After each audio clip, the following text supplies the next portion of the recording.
आली। जे मुद्दे सांगणार आहे ते मुद्दे तुम्ही नोट डाऊन करा।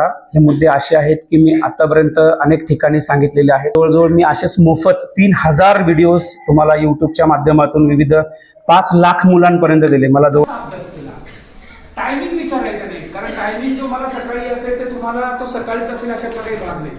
कधीच कोणत्याच व्यक्तीला वेळ विचारायचा नाही।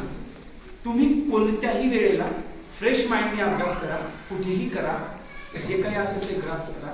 याच्यामध्ये फक्त विचारायचं काय असतं की पुस्तकांची निवड केली, त्या विषयामध्ये तुम्ही अभ्यास करताना कोणती मेथड वापरली, समजून घेतलं का घोकंपट्टी पाठ केलं का काही लोकांचं मार्गदर्शन घेतलं, या मुद्द्यांकडे फोकस ठेवा। पण असं तो एक कम्युनिकेशन आधी फर्स्ट टाइम म्हणजे सगळे कोणी अनुभव घेतला बघितले, पण असं नाही होत सर असे मुलींमध्ये येऊन सांगतात, क्वेश्चन विचारतात, त्यामुळे जरा वेगळं वाटतं।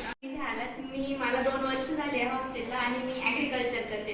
तर आमच्या कॉलेजला पण भरपूर ऑफिसर्स येतात मोटिवेशन देण्यासाठी। पण सर आज तुम्ही ज्या गोष्टी सांगितल्या, आर्टिकल 315 झालं, त्याच्यानंतर राजपत्रित अराजपत्रित जे MPSC मध्ये डिफरंट टाईपचे पोस्ट असतात, या गोष्टी आम्हाला सोशल मीडियावर पण आम्हाला समजत नाही आणि समोर कोणी मोटिवेशन द्यायला आलं ते पण सांगत नाही।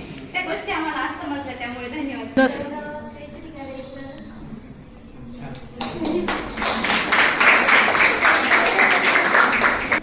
नमस्ते सर, माझं नाव साक्षी खतेले, मी नाशिकवरून आलेली आहे। इथे मी शिक्षण घेते BSc संगमनेर कॉलेजमध्ये।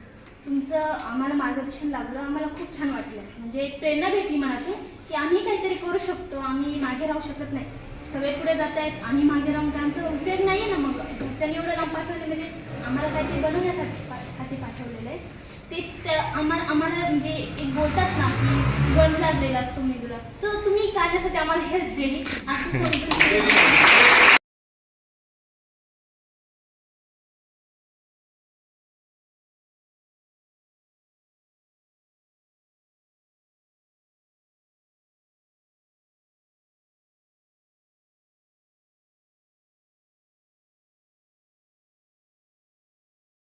सगळ्यांनी एवढ्या वेळ बसलात, सगळ्यांना बसण्याची काही पण झाली असेल, त्यामुळे हा कार्यक्रम काढूच्या वतीने संपला असं मी जाहीर करते।